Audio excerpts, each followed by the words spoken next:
How to change your username on LinkedIn. Hi everybody, welcome back to our channel. In this video, I'll be showing you the procedure on how can you change your LinkedIn profile username. To do this, you have to make sure to watch this video right till the end. First thing first, you want to open the LinkedIn app on your device. Make sure that you're already logged in. After which, tap on the profile initials from the top left corner of your screen. And from the settings, you want to click on your profile name, or from the menu bar, click on it.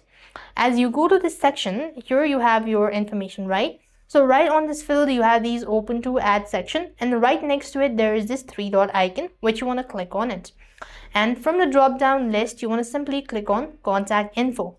As soon as you click on the contact info section, click the pencil shape icon at the top, and then you have these profile URL. So this is basically where you have your username.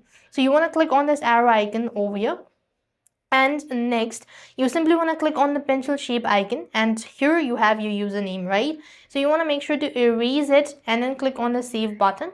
And once again, look for the save option and exit out of this page, and you've successfully saved your username, or you've successfully changed your username. So this way you'll be able to do it. I hope the video was helpful. Make sure to like, share and subscribe. Thank you for watching. See you in the next video.